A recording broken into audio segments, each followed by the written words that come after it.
welcome back to the 411 Mamas. My name is Angela and I am a guest vlogger here today. I also have a channel here on YouTube where basically I just talk about everything related to motherhood and my life and homeschooling and beauty products and all kinds of different things. So definitely stop over there and say hello. But today's video is going to be about staying sane with little kids. I myself have 4 children. We have 2 girls that are 8 and 6, and then 2 boys that are 3 and 1. We keep ourselves very busy, but I think one of the hardest times as a mother is when your kids are little. It's not only difficult and trying, but it can also make you feel very alone and segregated from the rest of the world. So these are kind of my tips for staying sane when you're in the trenches of motherhood with little kids. Number 1 is something that I know you have heard before, but is so important and can be really hard to apply to our lives, but that is to not sweat the small stuff. It can be really hard to not stress about the sink full of dishes or the crumbs on the floor or the pile of unfolded laundry, but it's so important for your sanity to figure out how to let go of that stuff so that you can focus and be more present with your kids, because like the saying goes, the days are long, but the years are short, and that is so true. I feel like I just blinked. My tiny newborn baby is now 8 years old. It's crazy how fast the time goes. It's really important to savor all those times with your kids and not stress about the little things that maybe just didn't get done today. All right, number 2 is teamwork with your spouse. I know that this looks different for everybody and whatever your dynamic is with your family, but for my husband and I, we kind of have clearly defined roles in our house. We don't just say, oh well, that person's drowning in their jobs right now, but it's not my job, so I'm not going to help. Not at all. We work together as a team. So if my husband comes home and I'm just like frothing at the mouth and I look rabid and I'm like losing my mind, he's going to jump in and he's going to help me cook dinner, or he's going to help me, clean up or do whatever we need to do with the kids. He has no problem coming in and helping me with my roles if he sees that I'm really struggling. I just think it's so important to work together as a team with your spouse, because otherwise the minions will take over your entire house. The next thing is to simplify. And this is kind of a broad statement, but I do mean in as many areas of your life as you possibly can, simplify. Simplify your home, the things that are in your home. The less you have to clean, the less time you have to spend cleaning.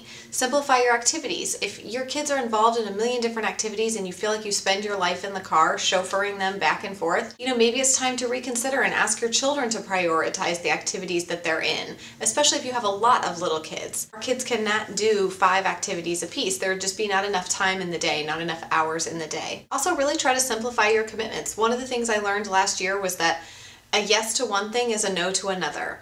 It seems obvious, but sometimes we forget that. And I run a small business, so knowing that a yes to one of my clients is a no to my kids. A yes to a last-minute session for a client on a Saturday morning is a no to waking up and taking my kids to the library or the park or having a relaxing family breakfast on a Saturday morning. So everything is a give and a take. It's an ebb and a flow. And I think it's really important to try to simplify those things so that you're not pulling yourself in a million different directions that no human could possibly keep up with. All right, the next thing is we time and me time. Obviously, we time is making time for your spouse. I know that not everyone has the time and the budget for date nights. One thing my husband and I love to do is we go on really cheap, like less than $10 date nights. We'll go to Costco and get a $1.50 hot dog, and then we'll go next door to the $1.50 movie theater. So literally, it costs less than $10 and we have a night out. Now you might be thinking, what about babysitting? Well, guess what? We have 4 kids. We cannot afford to hire a conventional babysitter. So we swap babysitting with another mom with little kids. She can watch your kids while you and your spouse go out, and then you can switch and watch their kids so her and her spouse can go out. And that saves you that expensive part of babysitting and just leaves you to find a less expensive activity to do on your date night.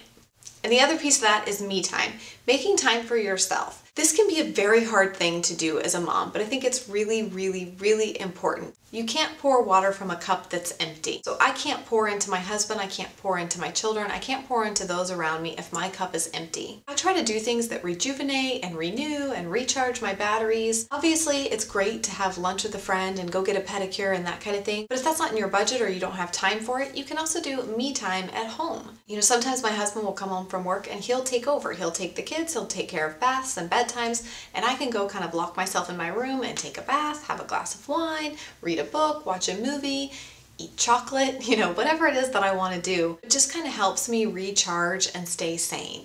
And let's be real, a happy wife is a happy life. Last thing is to find community. It's not always easy, but I think it's really important to have community with other moms who are in the same place in life as you are. I have many friends who have older children, no children. And while we may personally connect on many other levels, it's also really important to have friends that know what you're going through on a daily basis and are going through the same things, where you can come alongside each other and encourage each other and help each other. You know, bring someone a coffee when they're having a bad day, or bring someone a meal when they're sick and all their kids are sick. You know, having that community together and really taking care of each other and encouraging each other and having that shoulder to lean on and someone who really knows exactly what you're going through. I think having that community with other moms is really important and can really be key to helping you get through really difficult days. So those are kind of my 5 tips for staying sane with little kids. We all know that these younger years are some of the hardest years. It's a very thankless job. A lot of times it's something that you don't get to see the rewards from until your kids are older and you can see that all that work you put into them and all that time and love you invested in them was worth it, and they're all productive and happy human beings. I hope y'all found these tips helpful. Thank you so much for taking time to watch this, and I hope you have a wonderful day. Bye.